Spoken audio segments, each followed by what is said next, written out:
Hola a todos, bienvenidos a un nuevo capítulo de Hormiga Talks. Hoy con un invitado que repite, lo tuvimos hace 3 años y hoy lo volvemos a invitar para que nos cuente qué está haciendo ahorita.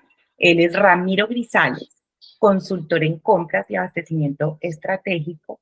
Y vamos a tocar con él un tema supremamente importante que él ha venido trabajando, construyendo desde su experiencia y creo que puede ser un material bastante valioso para toda la comunidad de compradores. Él nos va a contar sobre la implementación de un sistema estratégico de compras y creo que de verdad saquen su papelito y su lapicero para apuntar ese paso a paso y poderlo llevar a la vida. Ramiro, bienvenidísimo de nuevo al programa. Viviana, muchas gracias. La verdad es un honor volver a estar acá. Me encanta, sigo mucho a Hormiga y veo mucho las entrevistas que hacen y me parecen excelentes. Y de verdad, muchas gracias por la invitación. No, a ti por aceptar de nuevo estar en este espacio que les recuerdo a todos los que nos están oyendo, es un espacio dedicado para ustedes, los compradores, para darles esa voz, para compartir sus experiencias que son muchísimas, muy enriquecedoras, de todos aprendemos. Así que, pues nada, tenerte aquí con nosotros de nuevo es un honor también para que vengas y nos compartas qué son esas cositas nuevas que has aprendido. No, Viviana, pues, no, como me dijiste, ahorita soy en un tema de consultorías. Ese tema de las compras es una pasión para mí. Me gusta mucho el poder que la gente aprenda de lo que, pues, he hecho a lo largo de mi experiencia y bueno, aprender de ese tema. Ahorita dijiste, saquen papel y lápiz para que tomen nota y es un muy buen consejo. De hecho, son cosas que yo lo recomiendo, pues, a las personas que han estado en mis equipos de trabajos, en las consultorías. Mira, anota eso porque aunque suene muy, muy simple, son claves y a veces uno se les pasa. Te cuento que lo primero que normalmente yo recomiendo en ese proceso de implementación de un sistema estratégico de compras es entender el contexto. Es decir, ¿qué es? ¿Cómo se come? ¿Por qué se hace? ¿Y por qué lo vamos a hacer? Es algo muy parecido. No, recomiendo mucho a la gente que se ve en este video que se vea en el círculo dorado de Simon Sinek sobre entender el qué, el cómo y el por qué. Les va a generar mucho valor verlo. Entender un poco el concepto de estrategia. De hecho, yo en un post hablo mucho sobre eso y entender que el concepto de estrategia es simplemente abrirle paso al poder hacer las cosas de una manera mucho más organizada y facilitar el paso a los objetivos. De hecho, fue el comentario de un colega de compras que también me retroalimentó con eso. Es entender esa parte. Es lo primero, entender de dónde viene el concepto, por qué se hace, por qué se implementa. Y eso llevarlo a un contexto un poco más corporativo, en ese tema, en ese caso, el tema de las compras. Yo personalmente he sido un defensor arrésimo de que compras debe profesionalizarse. Y parte de ese gran paso de la profesionalización de un comprador, de un área de compras, de un líder de compras, está en poder empezar a pensar de manera estratégica y cómo implementar ese tipo de cosas. ¿Ok? Entonces, entender primero el concepto de estrategia. ¿Ok? Entender también que una estrategia bien definida va a generar unas compras eficientes. Siempre. Eso es una relación uno a uno. De hecho, en mis posts yo lo menciono mucho. Si defines bien tu estrategia, le defines un alcance claro y un alcance conciso y medible, tus compras siempre van a ser eficientes. ¿Ok? Ahora, ¿cómo empezamos a implementar eso? Básicamente hay una serie de paso a pasos que yo implemento de manera muy regular y que generalmente yo recomiendo. Lo primero que yo hago en mi experiencia, seguramente variará dependiendo de la experiencia de cada persona, y es la parte de categorizar. ¿Qué es categorizar? Muy simple. Tú no puedes saber cómo moverte, cómo definir una negociación, cómo definir qué montos vas a negociar con un proveedor, con X proveedor, si no tienes una categorización de esos. ¿Cómo así? No es lo mismo negociar de manera aislada, abierta, a tener claro que tu rubro más fuerte en tu compañía, en tu organización, en tu proceso, supongamos sea la compra de materiales de construcción, por poner un ejemplo. Entonces, es ahí donde empezamos a categorizar. Tengo mis insumos, mis repuestos, mis productos, temas eléctricos, temas asociados a construcción, temas asociados a mantenimientos de maquinaria hidráulica, temas asociados a repuesto de maquinarias hidráulicas, repuestos neumáticos y así un sinfín de categorías. Clave para mí es lo primero que recomiendo, tener un sistema en donde puedas categorizar tus bienes y tus servicios. ¿Ok? Ramiro, ahí te interrumpo para preguntarte sobre la categorización. Sí, Esto aplica, por supuesto, para empresas grandes y pequeñas. sí, ¿Qué le, claro. re- qué le recomiendas a esas pequeñas? Pues porque seguramente cuando hablamos de categorización en una empresa grande, pues pueden salir y pueden ser más claras esas diferentes categorías. De pronto, para unas más pequeñas o medianas, ¿cómo lo pueden hacer de una manera fácil o identificarlas de una manera fácil? Ok, muy buena pregunta. Bueno, hay un paso a paso muy simple. El concepto de categorización inicialmente abruma, me pasó en mis primeros años de experiencia. Tuve personas que me acompañaron en ese proceso y es parte de lo que yo comparto en mis posts y obviamente en las consultorías. Mi recomendación, empresas pequeñas, medianas, que están empezando, empieza a organizar en grupos generales. Grupos generales, ¿cómo así? Bienes de cafeterías, perdón, de indirectos, bienes de maquinarias, servicios, un rubro aparte, que sean muy pocos esos grupos de categoría. ¿Por qué? Porque si empiezas a hacer la categorización al detalle de un inicio, va a ser muy abrumador. Te van a salir, no sé, ponle 50, 60, 70 categorías. Y eso a la hora de la verdad va a ser muy complicado. Siempre, Administrarlas va a ser am- más difícil. sí, administra siempre de una manera, primero global, de esa categoría global, subcategoriza y por último, detalla.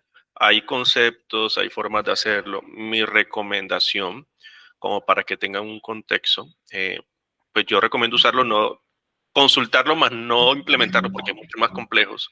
Y es el sistema de categorización de las Naciones Unidas. ¿Ok? Es algo muy detallado, muy estándar y tiende a funcionar muy bien si tienes un proceso ya, digamos, en un proceso de madurez un poquito más avanzado. Pero si no conoces ahorita del proceso de categorización, te recomiendo que veas ejemplos de cómo se categoriza en otras organizaciones. Hay mucha información en Internet. Mi recomendación es el de las organizaciones, el sistema de categorización de las Naciones Unidas. Y eso va a permitirle a la persona tener un contexto de cómo empezar a hacer. Esa es mi primera recomendación. Bueno, continuando un poquito con el tema, pues hacen esa clasificación, esa categorización y simplemente hacer un análisis de gastos y de costos de tus diferentes compras según categorización. Esto lo que te va a permitir es entender dónde está tu costo, tu gasto, definir un pareto de tus compras y encaminar digamos, tu fuerza de negociación, encaminar tus estrategias, encaminar esos componentes claves que tú quieres dedicar a esas categorías en particular. Te pongo un ejemplo. No estoy trabajando para una compañía que trabaja para sector portuario y necesito negociar X cantidad de productos. No es lo mismo yo comprar productos de papelería que me pueden representar el 0.001% de mi compra general que comprar el combustible que se pueda requerir para la operación. ¿Ok? Entonces una me va a pesar más que la otra y por ende tengo que darle más importancia o por lo menos enfocar un poco mejor mi estrategia hacia esa categoría. ¿Ok? Por eso para mí la categorización es clave, es estratégica y es lo que te va a marcar tu norte a la hora de implementar estrategias en el área de compras. Ramiro, ahí en ese primer y segundo punto que estabas hablando de categorización y luego de datos, o sea, Sí, toma de decisiones, por ejemplo, el gasto, dónde pesa más el gasto. Yo he venido hablando mucho con compradores sobre la automatización, ok, ¿no? La automatización ayuda mucho a ese análisis de datos. ¿Tú, así es. tú cómo lo has visto ahí? O sea, en tus consultorías has visto que los compradores están ahí, que o están usando todavía mucho Excel, están muy de la Sí, época de las cavernas. bueno, no que digas época de las cavernas, mira, yo mandé fax, yo mandé órdenes de compra por fax, así que estoy No, imagínate. desde las cavernas. No, mira, yo soy yo siempre fui muy curioso con el tema de la tecnología, implementarlo, poder hacer ese tipo de cosas y definitivamente la automatización es clave. Un comprador hoy en día que no esté mirando hacia la automatización lamentablemente va a quedar rezagado ante los demás. Y eso es un hecho ya hoy comprobado. Sí, la automatización sirve mucho para eso. De hecho, pues hay muchos ERPs y software muy particulares del área de compras que permiten este tipo de cosas. Y sí, minimizan bastante el trabajo a que uno lo maneja en un Excel. En mi caso particular, yo llegué a implementar categorizaciones por Excel y comparado con un software, con un sistema automático de categorización o de control de costos y gastos, se reduce a menos del, no sé, de tu 100% que le dedicabas en un Excel, lo pasas a un 10% de tu tiempo. Y va a ser un poco más confiable siempre que tu categorización sea correcta. Si no tienes una categorización correcta, no importa que tengas el software más potente, no te va a dar los resultados que tú puedes esperar porque no lo tienes definido bien desde el inicio. Eso es clave. Y eso lo digo siempre. Si categorizas bien, vas a poder controlar muchas cosas a partir de un sistema automatizado.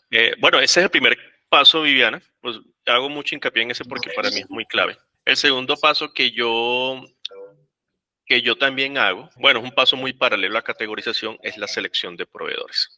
Ramiro, ¿cómo así? ¿Qué selección? ¿Qué parte muy aburrida? Que es que a mí no me gusta estar pidiendo documentos, que no me gusta estar viendo que si es un proveedor crítico, no crítico, estratégico, no estratégico. El proceso de selección, que es un paso muy importante en un sistema estratégico de compras, te permite a ti contar con los aliados que te van a ayudar a lograr ese objetivo. Tú no puedes tener un proveedor que puede que sea muy bueno, pero si no tiene el músculo financiero para soportar una operación que puedas tener, que pueda ser grande, ese proveedor en realidad no va a ser algo bueno en términos de operación. Va a ser un cuello de botella para ti. Si nos vamos a algo llamado las teorías de las restricciones, lo que va a hacer es simplemente volverse la restricción de tu proceso de compras, una de las restricciones. Entonces, en ese segundo paso, la selección de proveedores tiene que ser clave. Implementar criterios adecuados para tu organización y el rubro en el que te estás moviendo. Hoy en día el tema de sostenibilidad es muy clave y si tú no tienes en cuenta la sostenibilidad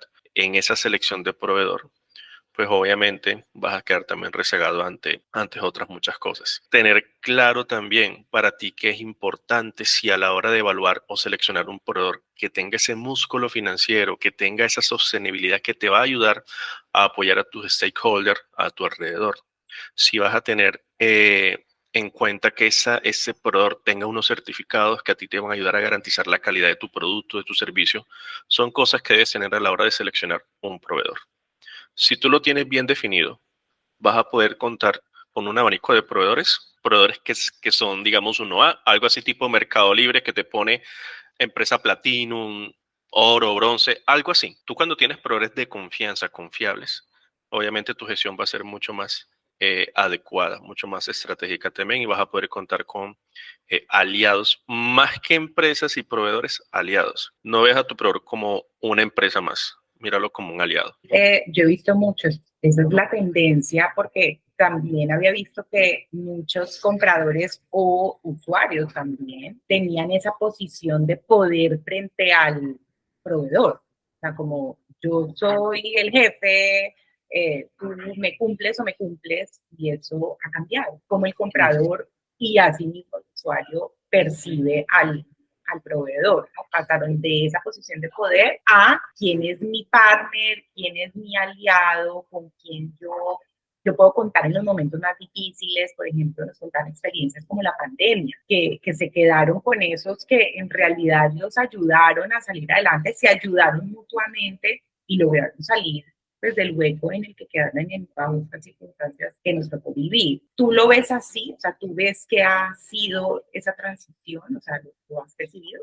Sí ha sido una transición, a mi modo de ver, pues, muy honestamente, ha sido una transición un poquito lenta. He trabajado en organizaciones donde el proveedor es aquel ente en donde uno obtiene y nada que uno da y ese tipo de cosas yo no soy de acuerdo, no soy para nada de acuerdo. Yo soy de ver al proveedor como un aliado. De hecho, soy de las personas que considera que un proveedor debe crecer a la par de uno también y apoyarlos en ese proceso. Tú mencionas ahorita el tema de la pandemia. Yo trabajé justamente en pandemia en una clínica. No fue una experiencia fácil, la verdad. Y hoy en día yo a esos proveedores me acuerdo muy bien de ellos. Y mientras yo sube ahí, fueron para mí aliados. Nunca los vi como la empresa, lo vi, mis aliados. Y en las buenas, ellos estarán en las buenas conmigo. Entonces, es algo que los compradores deben empezar a ver. Eso de la posición de poder se da mucho, sobre todo en los primeros años de experiencia. Y es verdad, uno tiene esa sensación, puede ser falsa o verdadera, es una sensación, pero que uno tiene que empezar a madurar a lo largo de los años. Es una recomendación ya que le doy a los colegas que estén viendo ese video, sobre todo aquellos que están empezando, aliados son los que te van a ayudar a lograr las estrategias que tú estás planteando. Continuando ya con ese sistema estratégico de compras que es súper chévere, me apasiona, me encanta. Hay un tercer paso, eso sí lo sabe todo el mundo, y es la famosa matriz de Krajcik. Hay muchas matrices, es una matriz muy estándar, pero esa me encanta porque es la matriz con la que yo creo que la mayoría de los compradores empiezan a familiarizarse con temas estratégicos de compras. Me pasó a mí. De hecho, yo no sabía de categorización en un inicio, no sabía el tema del concepto de estrategia, cómo implementarlo, pero tuve mi primer acercamiento con la matriz de Krajcik y fue ahí que despertó un poco más el entender que compras no es un área solamente operativa, sino es un área estratégica y que debemos profesionalizar ese conocimiento. La matriz de Krajcik, pues ya seguramente muchos lo sabrán, de pronto los que no han tenido mucha experiencia en compras no la saben, pero es básicamente una matriz donde hay 4 cuadrantes y donde vas a establecer tus categorías de eso. Por eso la categorización debería ser el primer paso. Vas a colocar tus categorías con base a unos inputs o algunos indicadores que estableces en el proceso de esa categorización en la matriz de Krajcik. Hay 4 cuadrantes muy básicos. Los proveedores o categorías estratégicas, las categorías de apalancables, las categorías de no críticos y la categoría de críticos. ¿Ok? Te voy a hablar muy resumidamente de esos 4 cuadrantes. Vayamos al mismo ejemplo. Soy en una empresa, sector portuario, donde el lubricante, el combustible es uno de los rubros más fuertes, que genera una compra muy fuerte a nivel de costos y gastos. Entonces, para mí va a ser un progreso estratégico. ¿Por qué? Porque en la matriz de Krajcik hay un eje Y, que sería lo que me cuesta a mí, el costo en términos de dinero, por así decirlo, simplificando un poquito más ese eje. Y tenemos el eje X, que es ese representa la complejidad del mercado o lo difícil que me resulta conseguir ese producto. Tenemos que combustibles no todo el mundo te vende combustibles, al menos en gran mayoría. Entonces, de por sí ya la complejidad del mercado está en su máximo tope. O sea, está toda la derecha en la eje X. Es un producto que me es costoso. Es decir, se me va hasta la parte de más arriba, de la Y. Entonces, juntando estos dos, se me genera una posición en ese cuadrante y termina quedando en un cuadrante estratégico. Tengo que pensar cómo apalancar esa compra tan grande y tengo que pensar también cómo garantizar que ese producto nunca me falte. Y es ahí donde empieza la magia de la estrategia de la compra. Y eso es la parte importante. Es donde empieza la magia. Es donde empieza tu trabajo. Es donde tú como líder, como comprador, empiezas a decir, mira, yo acá puedo hacer una alianza con ese proveedor, puedo generar un contrato, puedo hacer que durante un año yo tenga que renegociar solamente rentas más no costos, puedo hacer que tenga algún tipo de estrategia de garantizar la mercancía de ese proveedor para yo garantizarle la compra de eso. Son muchas estrategias que se pueden generar en ese cuadrante. Tenemos esos proveedores que son muy costosos, pero que son fáciles de conseguir el producto. Se me van a un cuadrante apalancable. No tengo que preocuparme por la consecución, pero sí por el recurso con el cual debo apalancar. ¿Cómo lo debo apalancar? Ahí tenemos que buscar muchas estrategias. Tenemos, pues, obviamente no podemos ser aislados al área de tesorería, al área de finanzas, porque son áreas que nos aportan y nos ayudan. Tenemos también los proveedores que, aunque son de valores muy bajos, representan un producto muy difícil de conseguir. Un ejemplo muy puntual y que me pasó a mí fue si no estoy mal, un tornillo. Y uno dirá, fue un tornillo que tiene que ver ahí. Un tornillo supremamente barato, pero para lograr conseguirlo, Viviana, tan complicado o sea, me paraba una operación ese bendito tornillo y decía, yo no puedo hacer eso. Ahí en ese cuadrante las estrategias son fáciles de hacer, es decir, me refiero, sabes que yo no puedo darme el lujo de tener una planta parada por un tornillo y no me es caro, sabes que yo voy a tener en inventario eso, así de simple y no me va a pesar. O si no quiero tampoco incurrir en gastos de inventarios, entonces lo que voy a hacer, listo, garantízame a mí inventario en consignación, te ahorras el valor financiero de un almacenamiento, el costo de inventario, ese tipo de cosas. Y los no críticos son aquellos, no le voy a restar importancia a la papelería y la cafetería, pero son esos que son no críticos. Pues hay muchos proveedores que sí lo ofrecen, fácil de conseguir. Y bueno, para mí el café es muy importante, pero no va a parar la operación de una planta por un café. Ramiro, hablando ya de parar planta, ¿en qué parte de la matriz se pone el riesgo operacional? ¿En qué parte yo puedo poner, si esto me falta, es un riesgo operacional? Listo, ¿Eso eso, entra ahí o se tiene que sí. hacer aparte? No, eso va ahí. Pasa es que tú para empezar a establecer qué categoría te entra en el cuadrante estratégico, tú tienes que establecer unos drivers o unos inputs donde tú estableces si un proveedor te genera un riesgo operacional. El mismo caso, combustible. El combustible, si yo no tengo combustible, me genera un riesgo operacional, mi operación se para definitivamente. El tornillo que te dije que era muy barato, pero genera un riesgo operacional. O sea, yo tengo unos drivers, entre esos el que acabas de mencionar, muy buena acotación, Viviana, y es, hay unos drivers que yo tengo que definir a la hora de categorizar en la matriz de Calgic a un proveedor o a una categoría. Esa categoría genera un riesgo operacional si, no sé, se le da un ponderado de 1 a 5. Sí, 5, listo, ya va por 5. Esa categoría genera un riesgo operacional, pero tengo forma de suplirla a través de una homologación o a través de una alternativa. Entonces, también eso puede llegar a disminuir mi riesgo operacional, porque si tengo varias alternativas en el mercado, entonces puedo ir por uno o por otro y tendría un abanico de proveedores debidamente seleccionados y evaluados que me permitan garantizar ese tipo de abastecimiento. Realmente la matriz de Calgic se utiliza mucho para definir este tipo de estrategias y con base a esos drivers, a esa información, a esos inputs, a esos indicadores muy particulares, es que empiezas a categorizar. Los drivers pueden ser definidos por mí con base a lo que yo vivo en esta organización. Pero también hay algo muy estándar. De hecho, a los que tengan oportunidad de ingresar a mi perfil y vean el post asociado a la matriz de Calgic, ahí menciono algunos drivers generales que se utilizan para definir el riesgo operativo en ese caso. Bueno, la matriz del Calgic, como te digo, es importante. Hay otras más. Me centro mucho en esa porque es la que genera, digamos, ese gancho hacia entender un poquito más la importancia de compras y empezar a profesionalizar esa bonita profesión. Y ahora vamos con la cuarta. Lo digo yo, lo dicen muchas personas, pero obviamente lo que no se mide no se puede controlar. Depende mucho de la organización en la que estés, el sector, tu experiencia, tu equipo de trabajo, lo que quiere el CEO, lo que quiere el CFO. Defines unos indicadores, pero sí o sí tienes que definirlos. Indicadores claves que yo recomiendo, sí, independiente del sector, independiente de lo que te pidan, tú como líder de área, como líder de compras, como gerente de compras, establecer siempre indicadores que te permitan a ti entender un indicador muy clave que es el OTIF o On Time in Full o entregas completas y a tiempo. Es un indicador bastante exigente, no es fácil de cumplir y la forma de lograr todo ese OTIF es obviamente, primero, haciendo una selección adecuada de proveedores. Todo está amarrado, sabiendo categorizar, definiendo estrategias claves. Y por último, vas a lograr que ese OTIF sea lo más alto posible. Hay otros indicadores como el lead time o el tiempo que tardas desde que recibes el requerimiento hasta que entregas el producto finalmente al cliente como debe ser, en ese caso el cliente interno. Entonces, eso es un lead time general, pero pueden haber lead times en medio de ese lead time general que te permitan evaluar, ve cuánto se demora mi comprador gestionando esa solicitud de esa categoría de compra. Tú estarías cometiendo un error si tú defines el mismo tiempo de gestión de una solicitud para todas las categorías. No va a ser lo mismo comprar un tornillo que comprar el repuesto que tienes que traer de otro país. Nunca va a ser lo mismo.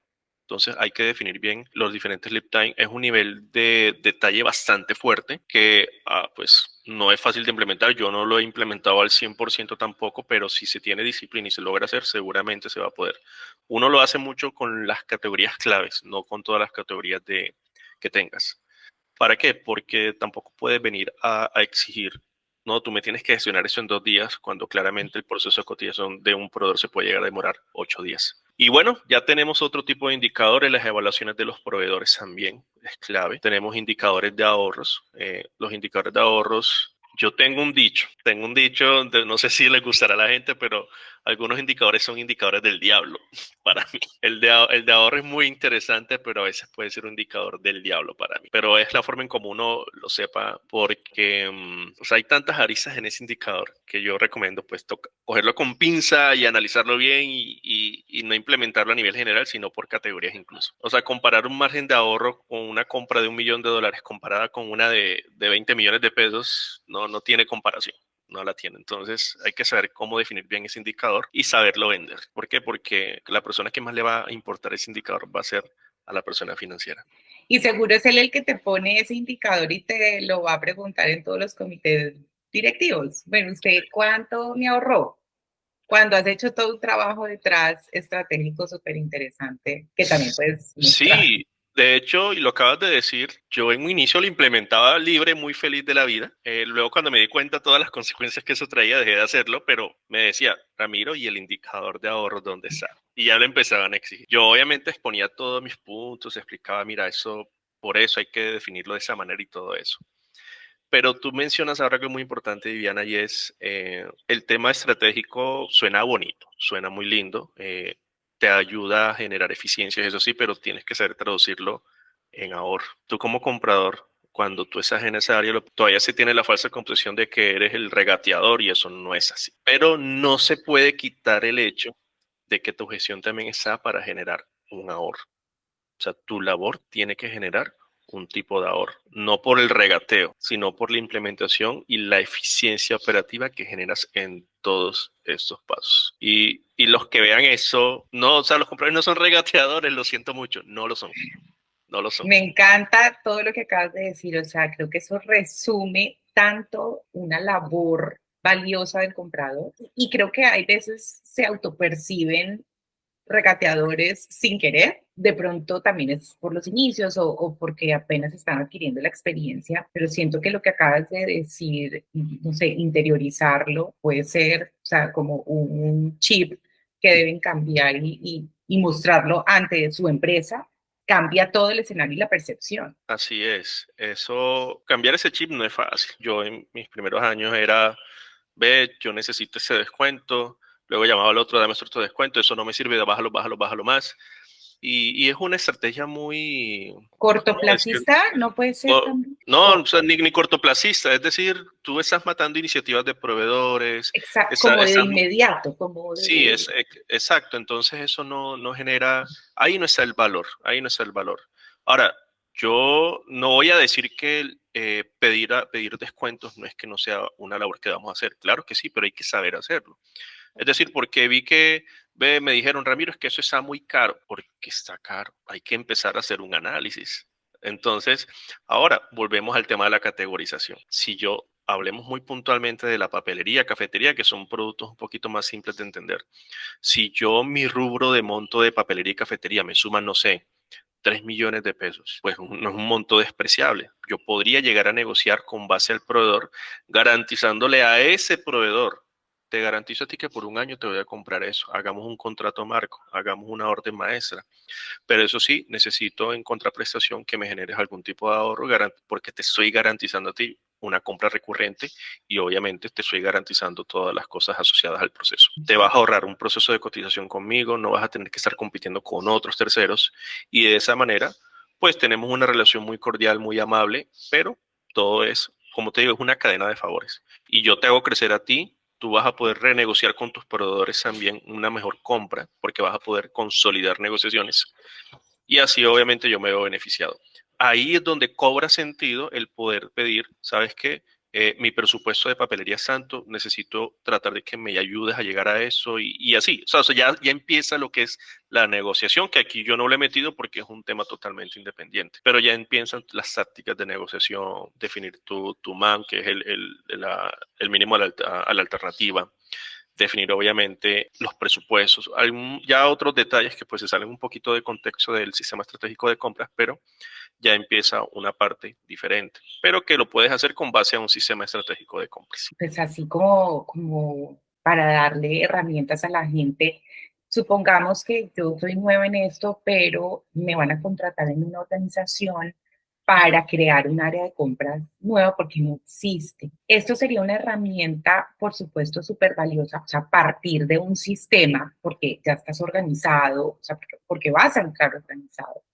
Y pues obviamente tienes que ponerte a pensar desde dónde empiezo y cómo implemento este sistema, ¿no? Ok, Y que además de implementar el sistema, pues yo tengo que seguir dando resultados en todo lo que tiene que ver con compras, porque pues por supuesto, a pesar de que una empresa no tenga un área establecida de compras, pues tiene gasto. claro, así Entonces, es. eh, me parecería súper interesante que le dieras herramientas a las personas que están en esa posición bueno, yo cómo me como esto si yo soy tan nuevo en esto, o yo, y también, yo cómo convenzo a mi jefe, a los directivos que han creído en mí, que esto les va a funcionar a largo plazo también, ¿no? Porque de pronto siento que hay veces en las áreas de compras es mucha inmediatez. Por Así supuesto, es. es que si tú no me consigues esto para mi planta y para mi producción, y pues esto me va a perjudicar, ¿sí? Ok. Entonces, no sé si tú lo has visto y tengas alguna recomendación sobre esto. Tuve la oportunidad de empezar de ser un área de compras en una organización. Es abrumador. O sea, uno se enfrenta a una cosa que uno ve una pared totalmente inmensa y uno dice, por Dios, ¿qué hago? ¿Por dónde empiezo? Y sé lo que se siente. Mi recomendación, cuando uno tiene un reto muy grande, tiene o un problema muy grande o una oportunidad muy grande, empieza siempre por lo más pequeño. Siempre. Divide ese problema, ese reto en partes más pequeñas. Y siempre empezando desde la más pequeña y la más fácil que puedes hacer. Porque eso realmente son conceptos y herramientas que puedes encontrar en internet o hablando con alguien que ya tenga mucha experiencia, pero siempre pensando desde lo más pequeño. Dividir todo ese reto grande en retos muy, muy pequeñitos y poco a poco se va construyendo ese gran, digamos, ese gran camino. ¿Ok? Es lo primero. De ese sistema estratégico, yo normalmente lo primero que recomiendo es empezar por la categorización. Es lo primero que recomiendo. ¿Ok?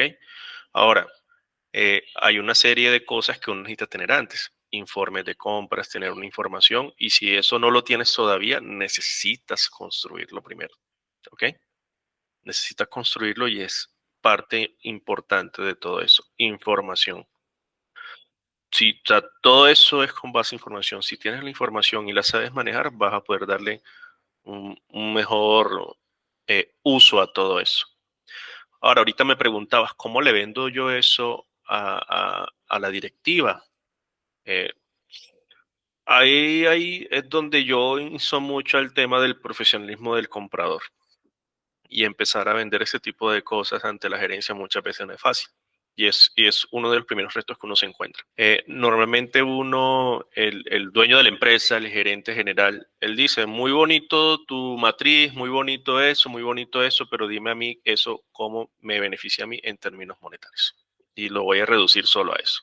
Y tienen toda la razón, están en su derecho, te pagan para eso, así de simple. Pero entonces es ahí donde entra ya tu expertise en ese tema de compras. ¿Cómo vendo yo el tema? Señor, yo necesito implementar ese sistema estratégico de compras, necesito dedicarle tiempo a eso y todo eso. Listo, Ramiro, ¿y eso en qué me va a servir a mí? Claro, de aquí en adelante, todos los proveedores que yo empiece a seleccionar que cumplan con mis criterios van a ser proveedores que me van a cumplir a tiempo con los requerimientos para tu operación. Primero. Segundo, como tengo categorizado todas mis compras, sé qué categorías me están generando algún tipo de retraso, problema o qué estrategia puedo hacer para mantener la continuidad del negocio. ¿Ok? Un plan de contingencia, por así decirlo. Entonces, si el día de mañana el proveedor X, que te mueve el 40% de tu operación, porque si le dejamos de comprar a ese proveedor nos para todo, entonces, ¿qué tenemos? ¿Qué pasa? ¿Qué contratos tenemos con ellos para poder definir ese compromiso? Hay muchas cosas ahí. Listo, entonces estoy garantizando con continuidad a la operación. Lo otro es indicadores también. Estoy garantizando también que lo que estoy implementando se está midiendo y está generando algún tipo o de ahorro y de eficiencia operativa. Adicional, el hecho de que yo sepa qué categoría me está generando operatividad me permite a mí reducir esa misma operatividad. Entonces, si yo antes me demoraba una semana gestionando las compras de X categoría, con el contrato que logramos hacer lo disminuimos a no sé, un día, 2 días. Voy a decir eso acá un poco así, va a sonar un poquito feo, pero puede ser que para generar esa negociación de una semana, elaboración de órdenes, selección de proveedores, antes contabas con 4 analistas, 4 auxiliares de compras. Quizás con eso ya no necesites 4, sino solo uno. Te estoy ahorrando un salario. Entonces, empieza uno a generar ese impacto en términos monetarios a la empresa. Algo que me enseñaron una vez y es, si tú dentro de tu gestión logras generar el suficiente ahorro para que tu salario y el de tu equipo sea totalmente cubierto, estás haciendo una buena gestión. Y es bastante fuerte lo que me dijo, pero no lo puedo negar. Y bueno, de pronto muchos puede que no estén de acuerdo, pero es una realidad que mucha gente que no se puede negar en ocasiones. Hagamos un resumen de 1, 2, 3. Entonces, Ok. ¿cómo se come el sistema estratégico de compras en 1, 2, 3, 4? Y listo. Solo el título. Listo. Vamos a reducirlo en 5 pasos. Primero, entiende el concepto de estrategia, entiende el contexto, entiende el por qué lo vas a hacer, entiende cómo y el qué. Primero, ese es el primer paso, entender. Segundo paso, categoriza. Tercer paso, selecciona proveedores. Cuarto paso, implementa una matriz estratégica, recomiendo la matriz de Calgic. Y quinto paso, implementa indicadores medibles y alcanzables. ¿Por qué hago tanto énfasis en alcanzables? He visto indicadores que tenemos que llegar al 99.99% de confiabilidad, no sé, de inventarios. Por Dios, hombre, ¿cómo vas a lograr eso si ningún ser humano es perfecto? Sí, creo que esos indicadores se tienen que construir bien con el área financiera, o sea, no que solamente el área de compras construya eso, ¿no? Porque después se compromete con un montón de cosas que luego no va a cumplir y pierde absoluta credibilidad y después recuperar eso es imposible. Eso pasa por el afán de querer mostrar y no, ¿sabes qué? No te puedo garantizar un 99, te puedo garantizar ese mes que estoy empezando a implementarlo un 60, no sé, un 70% de cumplimiento. El otro mes volvemos a revisar contigo. Tú también me puedes recomendar algunos indicadores o podemos definir esas estrategias de alcanzarlo y podemos subirlo a 80. Y luego vemos dónde está el punto de equilibrio, donde de aquí ya no podemos bajar y lo que se da aquí para arriba es mucha ganancia. ¿Okay? Maravilloso. Ramiro, muchas gracias. No, creo que es un paso a paso. Espero que todos hayan apuntado, si no, vuelven y revisan el video. Creo que es un paso a paso claro, conciso, concreto, fácil de implementar. Muchas gracias. Vivi, no, muchas gracias a ti y a los que nos vieron, pues siempre mi deseo es que aprendan, que profesionalicemos a compras. Es un deseo que yo tengo y ojalá que ese video realmente sea de mucho valor para ustedes y bueno, muchas gracias por la atención también.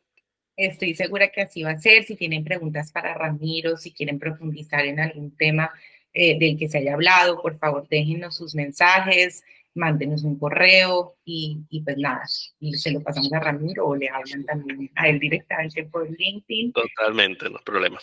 Que todos estamos aquí para aprender y para enseñar.